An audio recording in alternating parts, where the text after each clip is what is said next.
Est-ce que tu te sens parfois coincé comme si tu voulais avancer mais que quelque chose t'en empêchait? Ce n'est pas une question de motivation, ce n'est pas une question de talent. En réalité, ce sont des mécanismes profonds dans ton cerveau, ton environnement et même la société qui te retiennent. Mais aujourd'hui, on va changer ça. Je vais t'expliquer pourquoi tu es bloqué, avec des faits scientifiques et des outils concrets pour que tu puisses agir dès maintenant. À la fin de cette vidéo, tu auras tout ce qu'il faut pour avancer. Déjà, pourquoi tu te sens bloqué? Il faut savoir que ton cerveau est programmé pour la survie et pas pour le succès. Le rôle principal de ton cerveau n'est pas de te rendre heureux, son rôle c'est de te protéger. Pour imaginer le truc, il fonctionne comme une alarme. Dès qu'il perçoit une menace, il déclenche les mécanismes de défense. La peur, le doute, et même la procrastination. Si on devait situer cette zone problématique, il s'agit de cette petite région du cerveau, l'amygdale. Elle s'active lorsque tu envisages des changements ou un objectif ambitieux. Résultat, ton cerveau perçoit ça comme un danger, même si ce danger est complètement imaginaire. Tes hormones sont aussi complices dans l'histoire. Quand tu es confronté à un défi ou une situation stressante, ton corps il libère du cortisol. C'est l'hormone du stress. Et le cortisol a un effet paralysant.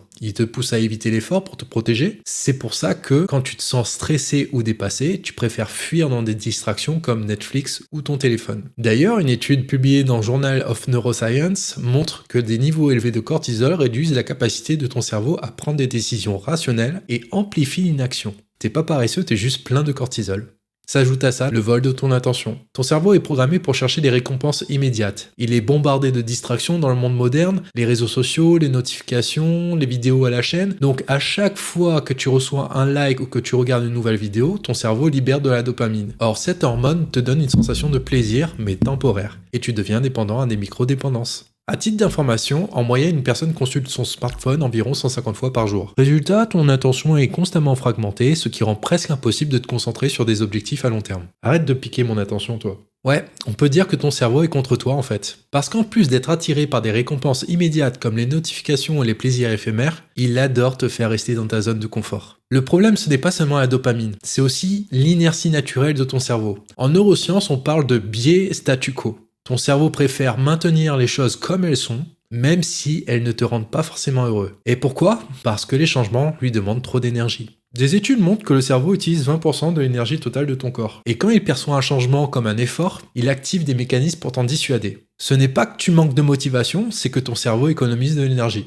Là, je suis en train de trouver pas mal d'excuses quand même. Il y a une solution à ça. Pour contourner l'inertie, on peut réduire la taille des actions à entreprendre. Plus une tâche semble simple, et moins ton cerveau y opposera de résistance. Par exemple, si ton objectif est de lire un livre, commence par te dire « je vais lire une page ». Une fois que tu commences, l'élan fera le reste. C'est d'ailleurs pour ça que j'ai sorti mon guide No Régime pour la perte de poids. Il n'y a pas plus facile comme méthode. Je viens de caser une promo? Oui. Déjà que sachant tout ça, c'est pas facile d'avancer, la société ne nous file pas réellement un coup de main en plus dans cette histoire. Un physique parfait, une carrière prestigieuse, une vie sociale idéale. Ces standards inatteignables te poussent à te comparer aux autres, ce qui mine ta confiance en toi et renforce les fameux blocages. D'ailleurs, tu savais que 70% des utilisateurs de réseaux sociaux ressentent une baisse de leur estime de soi après avoir consulté le profil idéaux, genre influenceur fitness, business, etc.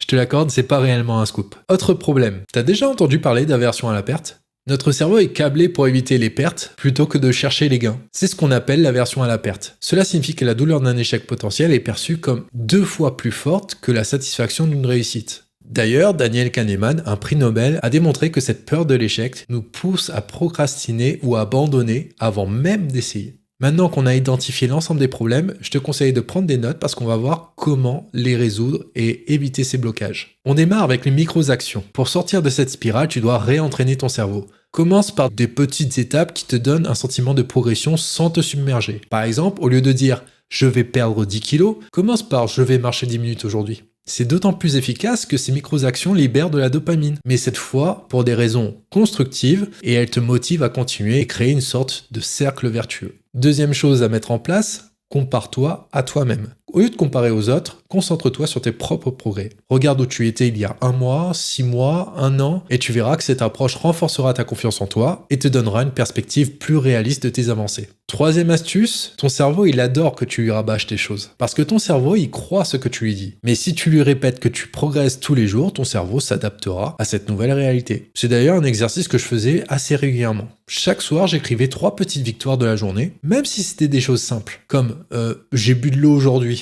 Alors là, c'est peut-être un petit peu trop simple. Je suis allé m'entraîner, j'ai mangé relativement sain. Et tu verras que cet exercice reprogrammera ton cerveau pour chercher les aspects positifs de ta vie. En gros, au lieu de te concentrer sur les échecs, tu verras petit à petit tout ce que tu as mis en œuvre et qui t'amène à avancer dans la vie. Maintenant qu'on a vu les problèmes, comment les résoudre, qu'est-ce que tu peux espérer comme résultat? Par exemple, dans le cadre d'une transformation physique, si tu réussis à briser ces blocages, tu verras que ton physique changera, certes, mais pas seulement. Ton énergie, ton humeur et même tes relations s'amélioreront. En fait, tout est connecté. Et une fois que tu commences à avancer dans ce sens, c'est l'effet boule de neige. Chaque petite victoire alimente la suivante. Tu deviens en fait accro à l'effort. Pour conclure, tu n'es pas bloqué parce que tu es incapable. Tu es bloqué parce que ton cerveau, ton environnement et la société te maintiennent dans cette position. Mais aujourd'hui, tu as chopé les outils pour reprendre le contrôle. Et j'espère que tu t'en serviras. D'ailleurs, je vais te proposer un outil bonus. Abonne-toi, active la cloche, ça comptera aussi comme bonne action de la journée. Dans la prochaine vidéo, on tâchera de continuer dans cette voie. Je te donnerai beaucoup plus d'astuces pour transformer tes nouvelles habitudes